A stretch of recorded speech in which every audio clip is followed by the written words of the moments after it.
Hey guys, I'm Maggie Rulli. Thanks so much for hanging with me today on the Debrief on AP News Live. Lots to get to. I definitely want to talk with you guys about what's going on at the border. I'm not sure if you've seen some of these images yet, but they are crazy. We've been following this so-called caravan of migrants for weeks now, and it's all come down to this clash at the border. Just unbelievable pictures that we're seeing from there.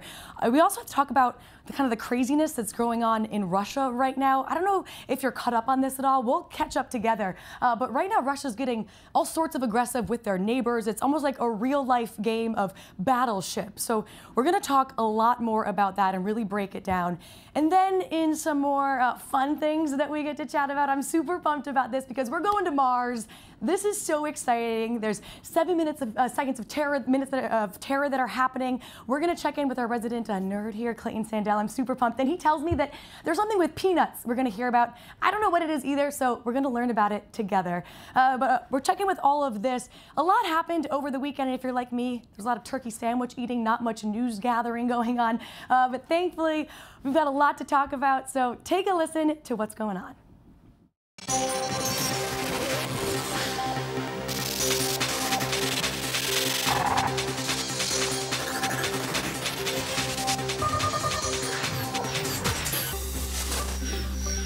The Brexit deal is one step closer to reality. The EU has now signed off an agreement to separate Great Britain from the European Union. The Prime Minister. It's an uphill battle for the Prime Minister, trying to convince the country that her highly criticized divorce deal should be approved. Put simply, there is no deal that comes without a backstop. And without a backstop, there is no deal. Russian Coast Guard vessels fired on 3 Ukrainian ships, damaging 2 of them and injuring 6 crew. Russia seized 3 ships and blamed Ukraine for provoking the incident. The UN Security Council will meet on Monday regarding the incident. The Supreme Court will hear arguments today over Apple's App Store. Apple is trying to derail an antitrust lawsuit challenging the 30% commission Apple charges to its developers. Chinese researcher now says he helped make the first genetically edited babies.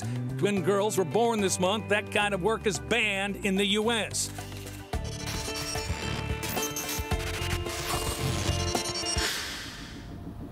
All right, guys, we've got to first start with talking about what's going on at the border. You've seen some of these images now. Some of them are just haunting with what happened over the weekend. Matt Gutman has been with this group of people. He was there with them weeks ago when they first started their walk. Now, weeks later, this is kind of what it's all been leading up to, this clash at the border and some of what we've been seeing. I'm not sure if people expected this or not, but some of it's very traumatic. So, Matt, we want to go check in with him now because, Matt, as you've been saying, you've been here for weeks, and this clash now is what's going on right now currently at the border.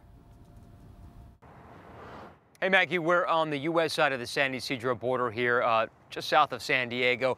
And right behind me, you see folks coming out of it. And you can see that gangway over there where people are walking through. They're now on the U.S. side of the border. You can see that concertina wire.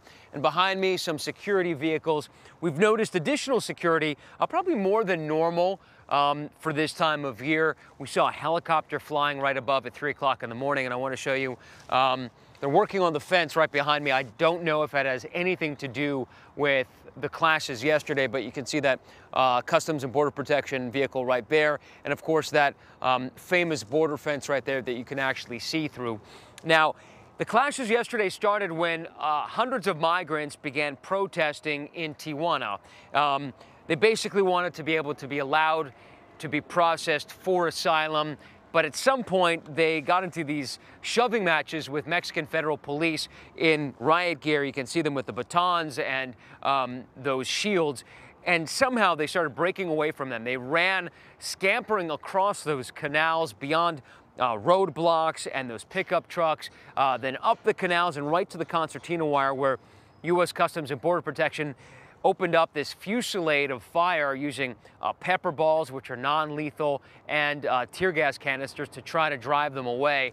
And, you know, caught in that cloud of CS gas were women and children and many of the migrants who've been part of this procession. Now, we joined the procession way back in Mexico a month ago, and it was very peaceful. People had marched a few hundred miles just by foot across the border from Guatemala to Mexico. That part was not peaceful. They actually burst through the fence there and had to be driven back. But afterwards, for many hundred miles, the 2,400 miles from Tapachula, Mexico to Tijuana, there was not a single violent incident that we know of. And so it seemed to be a completely passive event, and they managed to go the 2,400 miles from Tapachula, Mexico, all the way to Tijuana without any major incidents. Now, I want to just show you again that the Border Patrol, they are definitely on guard, and you can see them right at the fence right there, and they're apparently talking to somebody, looks like a Mexican kids with backpacks on the other side of the border there. So definitely an increased sense of security here on the U.S. side. Now, the big threat has been from President Trump, who said that if additional violent clashes occur today, he will completely shut down this border terminal. Now, it's very quiet now because it's pretty early in the day here, but it can get incredibly busy, especially the road traffic terminal, and that's where all these thousands and thousands of cars pass a day. This is the busiest border terminal, I'm told, in the world. More people cross back and forth through here than anywhere else. And what's incredible is that, you know, we arrive here very, very early in the morning for Good Morning America, 2 o'clock in the morning, and there's still people going to work or coming back.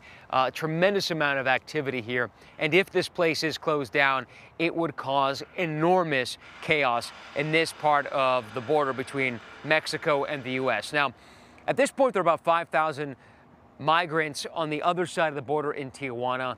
That number is set to swell to 9,000, according to caravan organizers, over the coming days.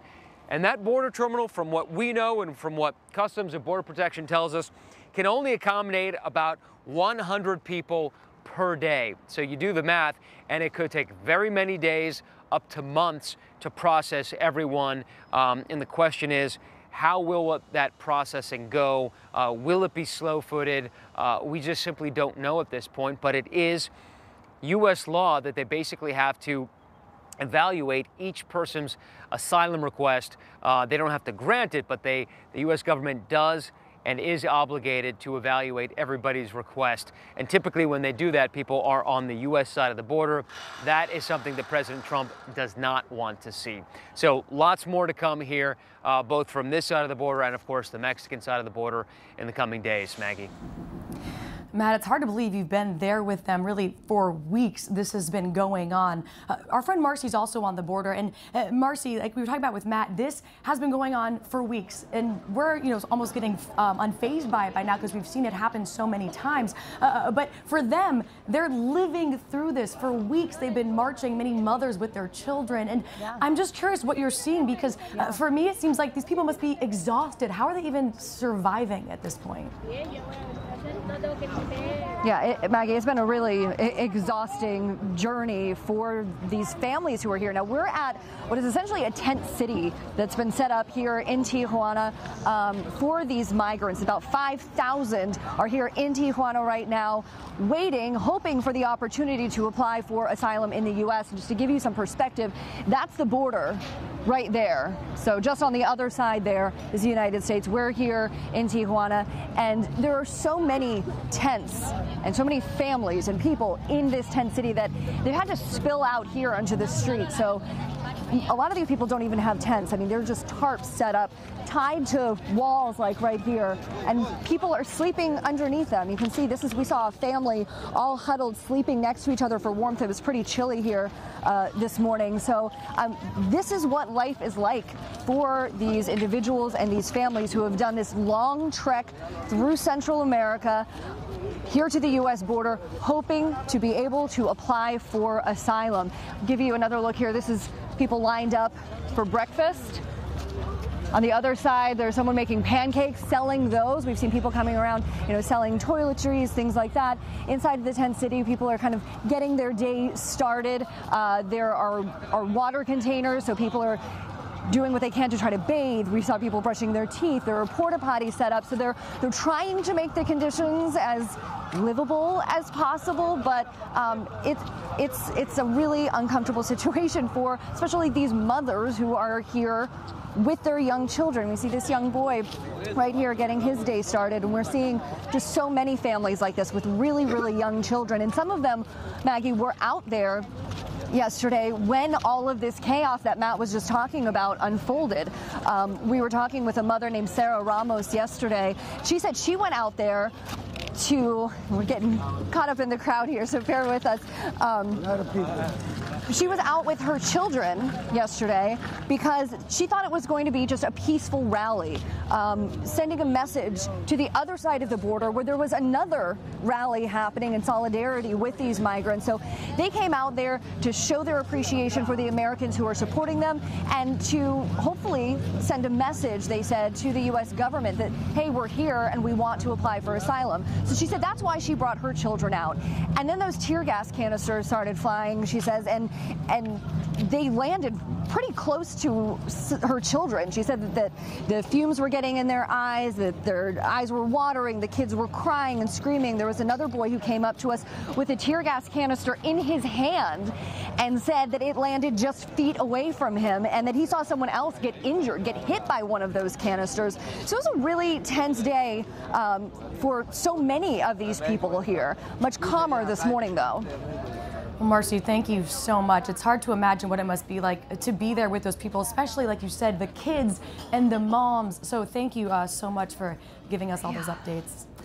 All right, well, what I want to talk about with you guys next is what's going on in Russia. I'm going to bring in Martha Raddatz because she knows everything when it comes to foreign affairs. And Martha, we need help breaking this one down because based on what I understand, you know, a few years ago, first Russia took a part of Ukraine away. Now flash forward to today, and it's almost like a real-life game of battleship happening between the two countries where we now know they've taken 3. Now this seems like such an aggressive move by Russia, but what's actually going on there right now? Well, I think it actually is an aggressive move by Russia, as far as we can tell. Right now, they are holding 3 Ukrainian ships, 3 Ukrainian vessels. Russia said they didn't want them to pass through this strait. If you look at the pictures, the bridge there, Russia built that bridge, and you see those warplanes behind there. Russia built a bridge from Crimea, which they annexed, and annex sounds like a very passive term. They went in there with tanks in 2014 and took it. That picture right there, you see a Russian vessel ramming that Ukrainian tugboat. Now, this area by treaty, Ukraine can use and Russia can use. Russia claims the Ukrainian vessels were acting erratically. Ukraine denies that, saying they just wanted free passage through there. Instead, Russia fired on those Ukrainian vessels and injured about 6 sailors, none of them seriously, they say. But they're holding those ships now, but they have opened those lanes to shipping traffic. Martha, it seems like we're going to keep talking about this because, as you've said, it's just getting more and more aggressive right now. And I want to also bring in our friend now, Karen, who's at the White House, because, Karen, I need help now breaking down what this means for us here in the U.S. Obviously, President Trump and Russia, those are 2 words we often hear together in conversation. So what happens now? Russia, as Martha just said, is being super aggressive. So does the White House respond to this? Do they have an obligation to respond? What do you think is going to happen? There hasn't been a statement yet from the administration. Maggie, the U.S. ambassador to the UN, Nikki Haley, says that there will be an emergency meeting of the Security Council today. But other than that, there has not been a policy response or any statement from the administration. We, of course, have asked. The president later this week is traveling to Argentina for a world leader summit, and he is scheduled to meet on the sidelines with Russian President Vladimir Putin, which was already going to be a very interesting meeting, of course, because of the Russia probe and that relationship that he has built with President Putin. Now, this, of course, could be a very big topic for that conversation, but so far, no response yet from the administration. Well, no response yet. I wonder if that's what we'll be hearing more of, Karen. Martha, I'm also curious from your perspective, what do you think this means for the world stage? I mean, obviously, people are looking to President Trump right now, but what about Putin?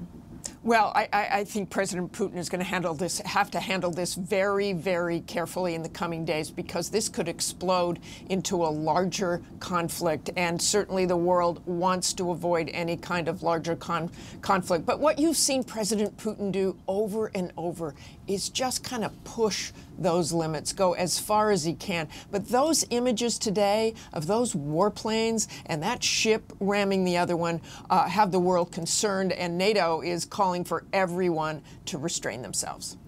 Well, Martha, thank you. Again, kind of a confusing situation to be covering, especially when I feel like we haven't talked about it in a couple years. So appreciate the debrief there, and I'm sure we'll be talking again. All right, thanks, Martha. Karen, back over at the White House, I want to chat with you more, because it seems like there's always topics we could be talking to you about. You practically live there anyway nowadays. So, you know, next we checked in on the border earlier with Marcy and Matt, who are there for us. But this is obviously something that involves the White House as well. We even heard Matt talk about that a little bit, what the president is going to do. Have you heard anything at the White House about how the president is going to respond to this situation? The tweets from the president over the last few days, Maggie, have been putting pressure on Mexico. The president is saying that Mexico needs to stop these caravans. This morning, he says they have to send these migrants back to their home countries, writing, do it by plane, do it by bus, do it any way you want, but they are not coming into the USA. The president once again threatening to close the U.S. side of the Mexico border permanently, as we heard Matt Gutman talking about down there. What the ramifications are there, of course, would be significant. And the White House has not said yet how the president thinks he can do this, how they would enact a plan like that, and what it would mean for the people that cross that border legally every day for work, for school, and for other business. How are they impacted by this if the president moves forward on that threat, which for now is just a threat? The other big issue here, Maggie, is this potential deal between the Trump administration and the incoming Mexican government. The new president takes office on Saturday, December 1st, and there was a lot of talk over the weekend that there was an agreement reached where people that are seeking asylum here in the United States will remain in Mexico while courts are going through that process, while their application is making its way through the system, which could be quite lengthy. I mean, these things don't happen overnight. The president not happy that some people can come here, apply for asylum, and then stay here. They say that that ends up where people just don't show up for their hearings. He wants them to stay on the Mexico side of the border. Maggie, Mexican officials, after having said there was an agreement, now saying right now there isn't any deal in place with the administration. That doesn't mean there won't be one coming soon, but I think we'll wait and see what happens when the new president comes in this weekend in Mexico. Sounds like there could be even more conflict. Well, Karen, I also really want to talk to you about this one, because this report, an environmental report, came out Friday, but was kind of buried in Black Friday, Thanksgiving, holiday weekend. But it's kind of terrifying, Karen. It's almost a doomsday report, some of these facts that were being given. So I'm curious, it addresses climate change, and they're saying that climate change will have a huge impact on us, both economically and on human life. Now, we've seen the White House sort of brush aside these kinds of reports in the past. So do you think they're going to brush it aside again? And if they do, will anything then come of this report? Or is this report almost just worthless at this point? And this is a government report. This isn't some outside group. It's not a think tank that put this together. This is the administration, the U.S. government, who has completed this. And you're right, it's a really dire picture of what climate change is doing to this country, what it will do for public health, what it will do for people's pocketbooks, natural resources, infrastructure. The effects are very severe. Now, the Trump administration will say that this was a report that began under the Obama administration, and that it looks at the most extreme scenarios, kind of the worst case examples of what would happen with climate change. They say, essentially, stay tuned for the next report when their perspective will have more of a say in it. But Maggie, you know, we've seen the president dismiss analysis, dismiss evidence of climate change, and I wouldn't be surprised if we see a similar take on this report, even though it's much harder to ignore when it's coming from your own government. Well, Karen, I understand you have a busy day as well. As soon as we finish chatting, you're about to head on out of here and go to Mississippi with the president. He has, what, 2 rallies there today? So explain to me also, I know you have to run, so quickly, you don't have too much of your time, but why is he holding 2 rallies there? He's there for a race. The midterms apparently are still going on. But why spend so much time in such a heavily red state? Yeah, a state that he won by 20 points in 2016. And he's going to 2 Republican strongholds today in Mississippi, Tupelo and Biloxi, to hold Make America Great Again rallies for Republican incumbent Senator Cindy Hyde-Smith. She is in a runoff election tomorrow in Mississippi against Democratic challenger Mike Espy. And Maggie, the fact that the president's going there tonight, the fact that we're even talking about this as a contest, shows how worried Republicans are about this race. Cindy Hyde-Smith should be cruising to victory in such a red state like Mississippi, but she has really stumbled in the last week. She made a comment that she says was in jest about public hangings. That, of course, created a lot of controversy in Mississippi. The president has defended her. He said that she made that comment as a joke and that she feels very badly about it. But he's going down there essentially to try and push her across the finish line, rev up Republicans, drive turnout in the reddest parts of a red state, and get her this win tomorrow. But Maggie, it's not always a good sign when you got to bring in the top guy in the party down to a very red state the night before voters head to the polls. And here we are, it's December. Republicans are spending a lot of money down there in Mississippi on ads and get out the vote efforts, money that they did not really want to be spending. And here you thought you were done with the midterms, Karen Travers. They'll nice never try. end. All right, we'll go back. I'm sure we'll be catching up more tomorrow about Mississippi. Have a great day. You too. All right, here's something else that happened over the weekend. Not sure if you guys saw this one. It's a tragedy that happened over Thanksgiving, and this was a shooting at a mall in Alabama. Steve is there for us. Steve, this all seems like a tragic case of wrong place, wrong time, mistaken identity. What's happening now? I heard the family's responding. The family is responding. The family is begging police to release the police body camera video from the shooting that happened in this mall directly behind me. We're south of Birmingham. This happened on Thanksgiving Day during Black Friday shopping. There were reports of a shooting at the mall. Someone was shooting. Police tell us that one young man was having a fight with another young man, and then that fight turned into gunfire. One started shooting at another. 2 people were hurt, an 18-year-old man who was seriously hurt, and then a 12-year-old girl who was shot in the back. She didn't even know that she was shot until she felt the pain in her back. Both of those 2 people had to be hospitalized. Here's where the story here took a turn. Police were responding to that shooting when they got to this mall, and they tell us that they saw the 21-year-old man who was killed in this instance. They saw him with a gun, brandishing a gun. They shot him dead in the mall. Less than 24 hours later, the story changes. After talking to witnesses, they now realize that the man they killed had nothing to do with the shooting. It doesn't even appear that he fired that gun, and according to his family, may have actually been trying to help the situation. The family, who is holding press conferences and protests, they made reference to this idea that when we talk about this gun debate, there's always this question about a good guy with a gun. They say, Maggie, that this was the good guy with the gun, and they believe that the reason why he is dead today is because he's black. Maggie. Steve, it's just such a tragedy. It's so sad, especially over the Thanksgiving weekend like this. Thank you.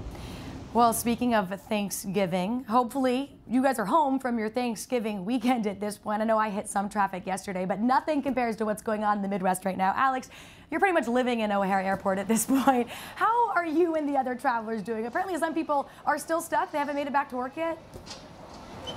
Yeah, well, it has been a very long 24 hours for a lot of people, a lot of passengers here at the airport. If you look behind me here, things look pretty normal, like a normal operation at any airport. But look the other way over here, and you see this long line that loops around a couple of times here. This is the canceled flight rebooking line here at the United Terminal. And there are similar lines at the other terminals at the airport.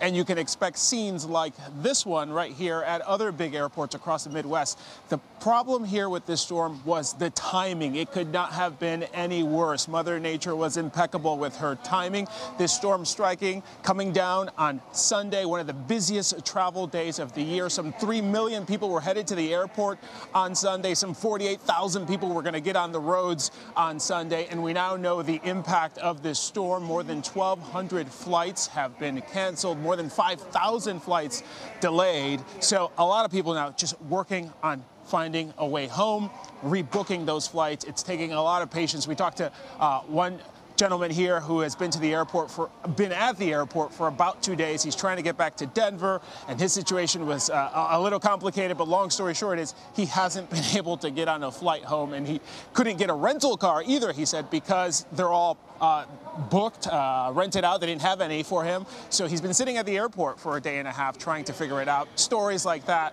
we're seeing here at O'Hare. People really turning to their families and what they had on Thanksgiving Day to sort of get them through these few days here as they try to get back home. Alex, seeing all those canceled flights is just so much anxiety for me to see. So good luck. Glad you're at the airport, not myself. And I guess I can't really complain about a little bit of traffic. We'll hope you can get home soon. All right, now we're going to check in with Clayton. Clayton, come on. I'm so excited to talk to you. I have been waiting for this all morning because we are going to Mars, my friend. This is the day like all NASA nerds have been waiting for. It is a big day for Mars geeks, Maggie, myself included, and right here behind me is a mock-up of the Mars InSight lander. We'll push into it and give you a look at it here. It's kind of, about the size of like a large SUV with all the scientific instruments on board.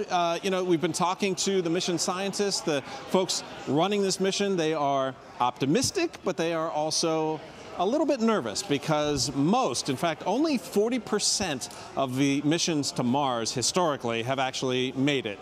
Most of them fail. 40%, and that's a failing grade. Yeah. It is. Now that is a lot of, those are a lot of Russian missions. NASA, JPL actually has a pretty good track record, so I think if anybody can do it, these guys can. But one of the big problems or things that this lander has to go through is this 7 minutes of terror that we've been hearing about. It has to come in at just the right angle, hits the Mars atmosphere between 12,000 and 13,000 miles per hour, and it's all automated at this point. It's basically on autopilot because communications take so long, about 8 minutes, to get from Mars to Earth. So there's no real-time control of this craft. They have to just kind of let it go and do its thing. And thousands of calculations have to happen just right. The heat shield has to work. The parachute has to work right. The retro rockets have to fire. The radars have to work. Everything has to work so well and so precisely for this all to work, and slow it to about 5 miles an hour for landing. So a lot that can go wrong, but they're confident. And then if that all happens, it can begin the science mission, the thing that it's actually here for. So if you take a look over here, there's a couple of the science instruments that are on the ground. That sort of hexagonal shaped metal box thing there, that's a seismometer. That's going to measure Mars quakes. It can even sense the impacts of meteorites and things like that. Basically tracking and sensing and listening to all these waves as they move around the interior of Mars. And then the other probe here on the ground that sort of has the tall piece to it, kind of looks like a shoebox there, darker. That is the heat sensor, and that will be able to tell how much heat is coming out of the center of the planet. There's another experiment to tell how Mars is wobbling. So what all of this does is hopefully will unlock some mysteries about how Mars was formed, how Earth was formed, because they were very similar planets back in the day, and hopefully give us some clues about the formation of the solar system.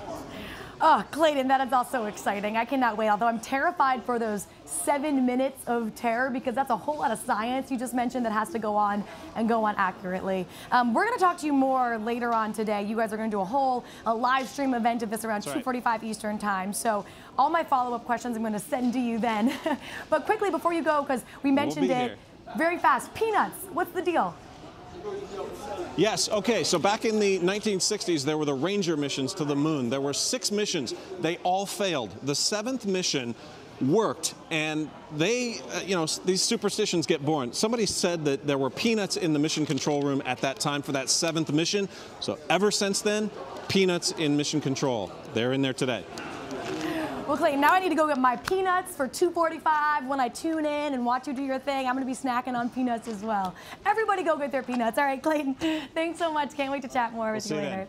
All right, guys, that's it for the debrief, but we'll talk more later on. See y'all.